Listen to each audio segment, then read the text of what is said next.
Bismillahirrahmanirrahim. Assalamualaikum warahmatullahi wabarakatuh dan selamat sejahtera. Okey, berdasarkan tugasan yang telah diberikan, kumpulan kami telah berjaya mengenal pasti 5 jenis artikel dan kami telah memilih salah satu daripada artikel tersebut untuk dianalisis secara terperinci.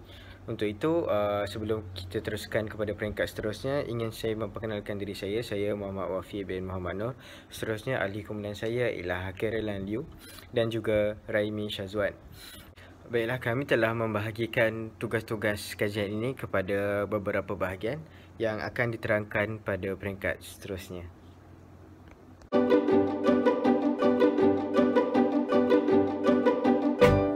Okay, bismillahirrahmanirrahim. Assalamualaikum warahmatullahi wabarakatuh.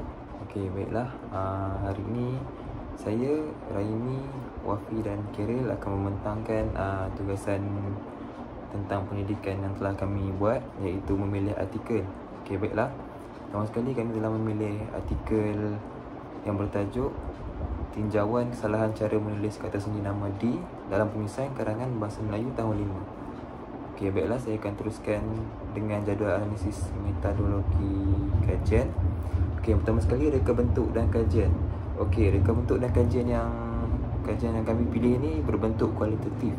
Kemudian ia menggunakan kaedah kajian tinjauan, yang mana untuk mengenal pasti penggunaan kata sendi nama dan juga mengenal pasti kesalahan cara menulis sendi nama D dalam karangan.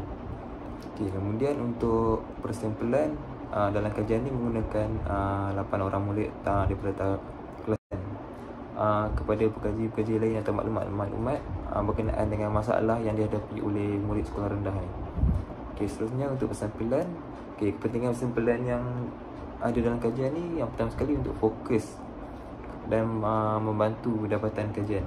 Kemudian terdiri daripada 8 orang murid, supaya kajian ni kan berbentuk kualitatif. Jadi bila 8 orang murid, maksudnya dia lebih tepat lah, sebab dia sikit kan, kita boleh kaji dengan yang lebih terperinci.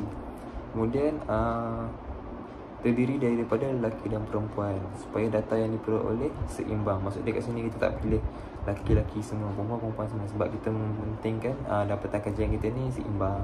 Okey, sekian itu saja daripada saya. Terima kasih.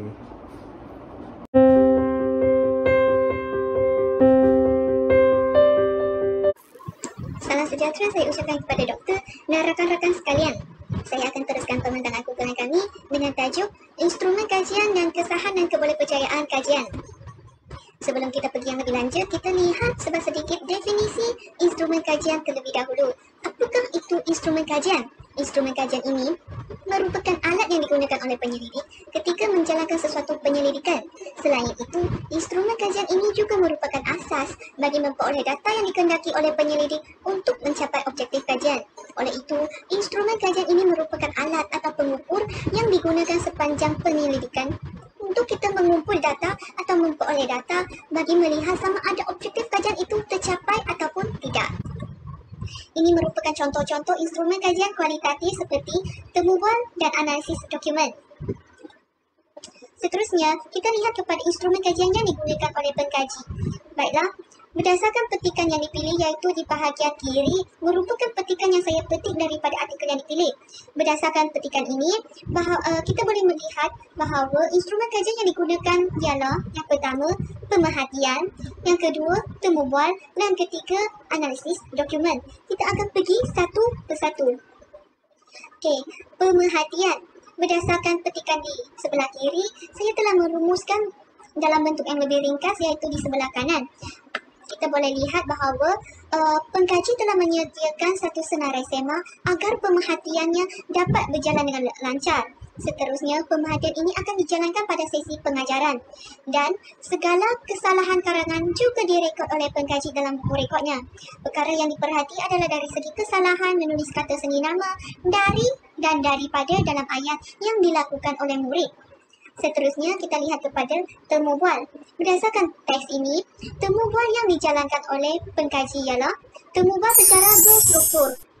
Temu bual berstruktur ini bermaksud pengkaji akan menyediakan satu set soalan yang sistematik dan soalan ini akan ditujukan kepada murid dan guru. Murid dan guru merupakan responden yang menghadiri temu bual pengkaji itu, dan segala suara sepanjang sesi temu bual itu juga direkod oleh pengkaji dengan menggunakan perakam suara ataupun perakam video. Seterusnya, kita lihat kepada analisis dokumen. Analisis dokumen ini, pengkaji akan menganalisis dokumen iaitu seperti segala rekod pencapaian peserta kajian melalui aspek penghasilan karangan. Rekod pencapaian dapat dianalisis pada kaedah pemerhatian dan buku latihan karangan peserta kajian. Namun begitu, pengkaji juga telah meminta kebenaran untuk menganalisis dokumen yang berkaitan. Contohnya, pengkaji telah meminta kebenaran guru mata pelajaran tersebut agar beliau berikan dokumen-dokumen yang berkaitan dengan kajian. Itu sahaja instrumen kajian yang digunakan dalam artikel yang dipilih.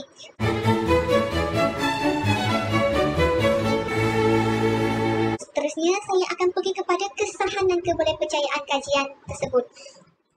Baiklah, yang bahagian kiri itu merupakan kesahan dan kebolehpercayaan dalam kajian. Berdasarkan petikan ini, boleh dilihat bahawa pengkaji telah menjalankan beberapa langkah untuk meningkatkan kesahan dan kebolehpercayaan kajiannya. Yang pertama, triangulasi data. Yang kedua, pemerhatian dijalankan sebanyak 3 kali. Yang ketiga, transkripsi temu bual juga dipantau oleh orang kedua. Dan akhirnya, data-data yang diperoleh itu akan disemak semula dengan menggunakan kaedah semakan. Baiklah, kita lihat satu persatu. Yang pertama, kaedah triangulasi data. Kaedah ini membolehkan pengkaji untuk membuktikan kualiti ataupun kesahan data yang pengkaji peroleh atau pengkaji menganalisis itu. Dengan ini, pengkaji telah mendapatkan kesahan daripada pakar-pakar tentang kaedah instrumen yang digunakan sebelum dia menjalankan contoh pemerhatian ataupun temu bual. Segala-galanya telah diminta pandangan oleh pakar bagi memastikan data yang diperoleh adalah sesuai dengan kajian dan dapat mencapai objektif kajiannya. Seterusnya ialah pemerhatian. Pemerhatian ini dapat meningkatkan kesahan dan kebolehpercayaan. Dengan ini, pengkaji telah menjalankan sebanyak 3 kali pemerhatian dengan menggunakan senarai semak. Berpandukan senarai semak ini, pengkaji dapat memastikan dia tidak lari daripada batasan dan skop kajian. Hal ini juga dapat mengelakkan bias daripada data yang diperoleh. Kita pergi yang lebih lanjut iaitu kaedah temu bual. Kaedah temu bual secara berstruktur dijalankan berpandukan senarai semak seperti yang dibincangkan sebentar tadi. Baiklah, sesi temu bual juga dirakam dan direkod. Ini merupakan hal yang sangat penting kerana kaedah temu bual akan berjalan secara bersemuka. Hal ini bermaksud mungkin pengkaji tidak sempat mencatat perkara-perkara seperti mimik muka responden. Maka jika dirakam, pengkaji boleh lihat semula aksi-aksi responden dan boleh catat atau menganalisis dengan lebih mendalam. Dan dapatan hasil senarai semak dan transkripsi temu bual juga dipantau oleh orang kedua untuk meningkatkan kesahan dan kebolehpercayaan itu. Akhirnya, segala-gala data yang diperoleh itu akan disemak semula dengan menggunakan kaedah semakan, iaitu pengkaji akan menyerah semula data yang diperoleh daripada senarai semak dan temu bual kepada responden temu bual. Mengesahkan data-data yang diperoleh pengkaji daripada responden, hal ini dapat menjamin bahawa data yang diperoleh itu mempunyai kebolehpercayaan yang tinggi. Demikianlah pembentangan saya yang berkaitan dengan instrumen kajian yang digunakan dalam kajian dan juga kesahan dan kebolehpercayaan berdasarkan artikel yang dipilih. Sekian, terima kasih.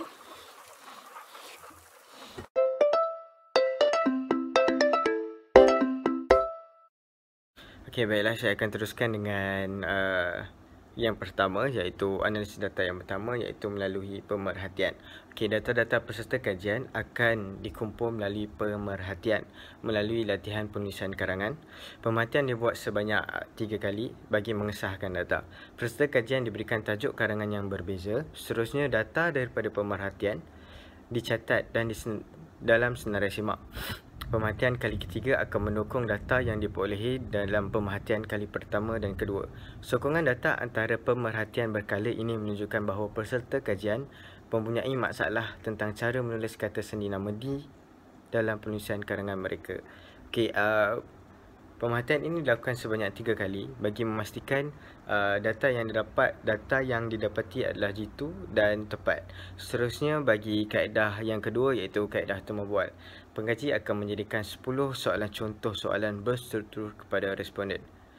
Responden yang terlibat hanyalah guru mata pelajaran Bahasa Melayu kelas tahun 5. Okey, temu bual ini akan dirakam untuk sebagaimana yang saya terangkan sebelum ini sebagai bukti dan bahan kepada pengkaji untuk menengah secara berulang kali supaya tidak berlaku kececeran maklumat. Penggunaan perakam ini bagi memastikan tiada sebarang kesalahfahaman yang mungkin akan berlaku jika tidak diambil melalui perakam. Okey, seterusnya sesi temu bual ini seterusnya akan ditranskripsi dan dimasukkan ke bahagian dapatan kajian. Okey, bagi yang kaedah yang ketiga iaitu analisis dokumen, data peserta kajian akan dikumpul untuk dianalisis. Data ini melibatkan latihan pemerhatian pada kaedah pemerhatian dan buku latihan penulisan karangan peserta. Data yang diperoleh ini bertujuan untuk menukung maklumat yang diperoleh daripada kaedah pemerhatian dan temu bual yang dilaksanakan. Kedua-dua maklumat yang diperoleh akan dianalisis dengan kaedah analisis dokumen dan akan dihuraikan dengan lebih terperinci. Okey, baiklah, bahagian seterusnya yang akan saya terangkan. Okey, setelah kita dah berjaya untuk menjalankan proses pengumpulan data, kita akan bergerak kepada prosedur penganalisian data. Okey, prosedur penganalisian data adalah untuk kita mendapatkan hasil daripada data-data yang telah dikumpul. Dalam menganalisis dan menginterpretasi data, pengkaji perlu merujuk kepada 3 soalan kajian yang telah ditetapkan. Soalan kajian ini perlu dijawab dengan menggunakan kaedah yang dinyatakan, iaitu pertama pemerhatian, kedua temu bual dan ketiga ialah analisis dokumen. Okey, data hasil kaedah yang dilakukan akan dianalisa secara kualitatif. Berdasarkan data yang diperolehi tersebut, pengkaji akan mengkaji dapatan yang diperolehi melalui peserta kajian yang dipilih secara rawak. Baiklah, saya teruskan.